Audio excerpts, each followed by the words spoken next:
ব্রাত্য বসু কি বললো তাতে কি এসে গেল? ব্রাত্য বসুদের এখন মানবিকতা কোনোটাই নেই, মানবিকতা নেই, মনুষ্যত্ব নেই, কোনোটাই নেই। ওদের চোখের সামনে কেউ লাঠির বাড়ি খেলো, মার খেলো, মরলো, ওদের কিচ্ছু এসে যায়। যদিও একটা অ্যাডভার্সারিয়াল লিটিগেশন, সেই অ্যাডভার্সারিয়াল লিটিগেশনে এই প্রশ্নটা সবসময়তেই কোর্ট করতে পারে যে তোমাদেরকে এতদিন সুযোগ দেওয়া হয়েছিল কেন করলেন। তো তাও একটা সেগ্রিগেশন করেছে সুপ্রিম কোর্টের কাছে যায়। আমার মনে হয় অনেক লোকের চাকরির ব্যাপার, তো আমার মনে হয় সুপ্রিম কোর্ট সহানুভূতির সাথে দেখবে। যদিও সাবজুডিস ম্যাটার মন্তব্য করা উচিত না, তবে এটুকু বলতে পারি আমার দৃঢ় বিশ্বাস এ থাকবে না সম্পূর্ণ। মানে এ কি দেখছো তুমি, এর থেকেও আরো ইলিগ্যালিটি হচ্ছে প্রাথমিক।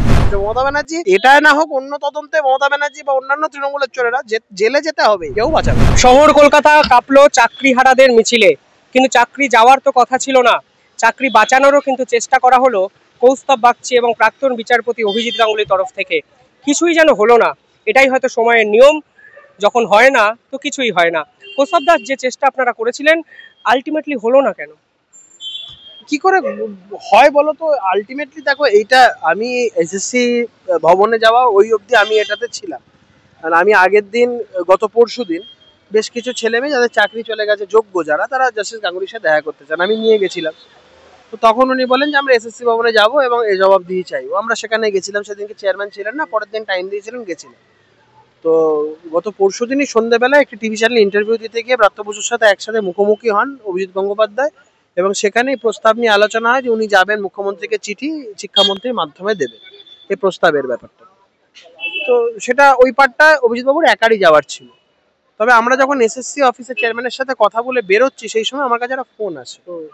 সেই ফোনটা একজন কসবার ওখান থেকে কাঁদতে কাঁদতে ফোন করে, দেখুন আমাদের এই অবস্থা, আমাদের প্রায় মেরে ফেলছে। তো তখন আমার কাছে অভিজিৎবাবু জানতে চান যে কি ব্যাপার, আমি তখন বলি এই অবস্থা। তখন উনি বলছেন এই পরিস্থিতিতে আমি ওদের সাথে আলোচনায় বসতে যাবো? আমি বললাম, আমাকে তখন বললেন যে কি করা উচিত। আমি বললাম দেখুন, আপনি যেটা বলছেন সেটা একদমই ঠিক, এই পরিস্থিতিতে আলোচনা বসার মতন জায়গা সত্যিই নেই।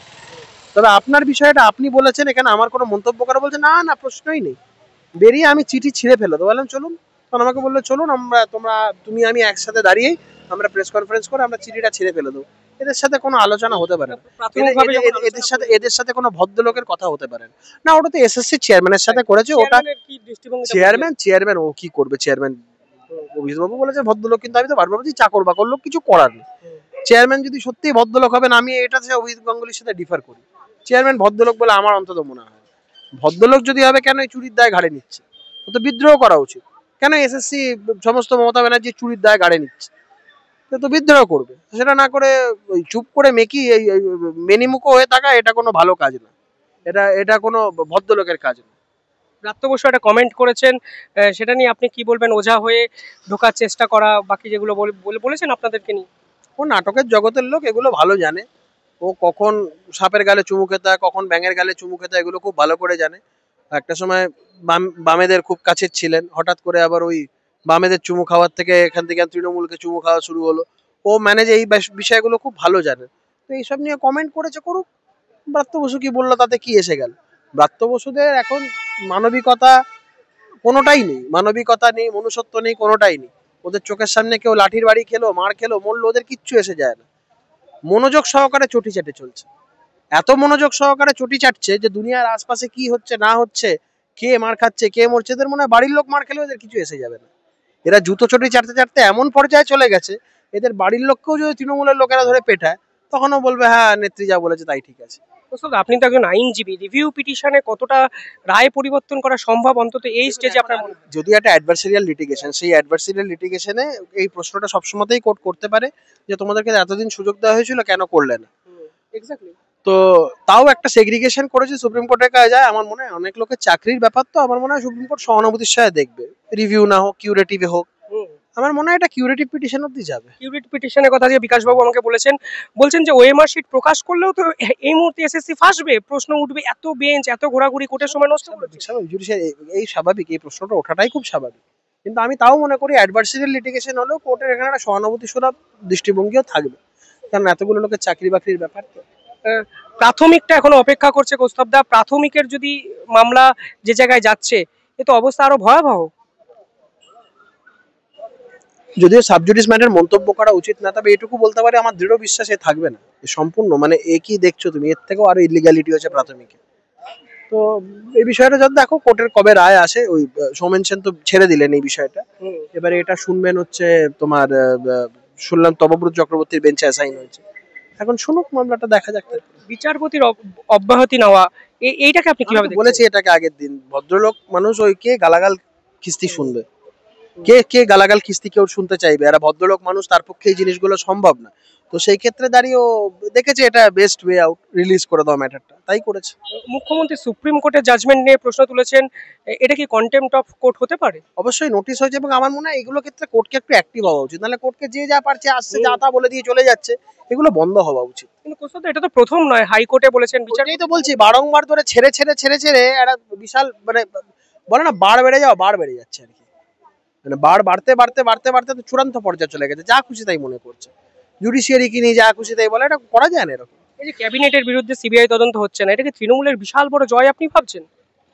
একদমই নয়, এই বিষয়টাকে লিগ্যাল বলেনি, এই ক্যাবিনেটের তদন্তটাকে বলেছে সিবিআই যাতে না করে, ফেডারেল স্ট্রাকচারের কথা বলে। এর বাইরে কিচ্ছু নেই, এত আনন্দ উল্লাস করার কিচ্ছু নেই। অনেক অনেক তদন্ত আছে যেগুলো সিবিআই করছে। মমতা ব্যানার্জি, এটা না হোক অন্য তদন্তে মমতা ব্যানার্জি বা অন্যান্য তৃণমূলের চোরেরা জেলে যেতে হবে, কেউ বাঁচাবে না। কিন্তু এর আগের দিন শুনছিলাম জিটিএ 313 জন শিক্ষকের বেতন বন্ধ করার একটা নির্দেশ প্রাথমিকভাবে আসার কথা হাইকোর্ট থেকে আসবে, এবং ওটাও একটা খুব বড় দুর্নীতি। এবং ওখানে মমতা ব্যানার্জি, তারপর তৃণমূলের অনেকে, তৃণাঙ্কুর, পার্থ ভৌমিক থেকে শুরু করে অনেকের ওর মধ্যে ইনভলভমেন্টের ব্যাপার আছে প্রাথমিকভাবে অভিযোগ। আমি বলছি না এখন এই বিষয়টা সাবজুডিস ম্যাটার নিয়ে বেশি আলোচনা করা উচিত নয়। এগুলোতে অনেক কিছুতে ফাঁসবে, আষ্টে পিষ্টে গেছে সরকার দুর্নীতিতে, মাথার চুল থেকে পায়ের নখ অব্দি সরকার দুর্নীতিতে। মুখ্যমন্ত্রী বলছেন উনি কিছু জানেন না, চ্যালেঞ্জ করে বলছেন উনি জানতেন না। মুখ্যমন্ত্রী এটা খুব ভালো স্বভাব। সমস্ত চুরি টুরি যখন হয়ে যাবে তখন মুখ্যমন্ত্রী বলবে, ভোটের আগে সবাইকে বলবে কাউকে না, আমাকে দেখে ভোট দাও, আমি তৃণমূলের সব, বাদ বাকি কেউ না। কিন্তু যখন চুরি হবে অন্য লোকদের দিয়ে চুরিটা করাবে, করে বলবে ওরা পাজি, আমি ভালো। আর মুখ্যমন্ত্রী ঠিক কাজের বেলায় কাজই, কাজ পুরালেই পাজি। যেই কাজ হয়ে যাবে, দেখো পার্থ চট্টোপাধ্যায় কাজকে চেনে না। পার্থ চট্টোপাধ্যায় চুরি করেছে মমতা বন্দ্যোপাধ্যায়ের ইন্ধন ছাড়া বা ইনস্ট্রাকশন ছাড়া হতে পারে? ও বাথরুম যেতে গেলে পর্যন্ত বলতো মমতা বন্দ্যোপাধ্যায়ের অনুপ্রেরণা বাথরুম যাচ্ছি, এক ঢোক জল খেলে বলতো মমতা বন্দ্যোপাধ্যায়ের অনুপ্রেরণায় জল খাচ্ছি। সে এত বড় চুরি করে দেবে মমতা বন্দ্যোপাধ্যায়ের ইনস্ট্রাকশন ছাড়া, এটা হতে পারে? কিন্তু কোথাও কি আপনার মনে হয় যে সুপ্রিম কোর্টকে প্রেসার ক্রিয়েট করা হচ্ছে, যেভাবে স্টেজ থেকে কথাবার্তা বলা হচ্ছে? এটা নিয়ে যে কোনো কনস্টিটিউশনাল কোর্টে, be that Supreme Court, be High Court, সবার এই বিষয়টাকে কগনিজেন্স নেওয়া উচিত এবং সুমোটো কন্টেম্পটের রুল ইস্যু করা উচিত।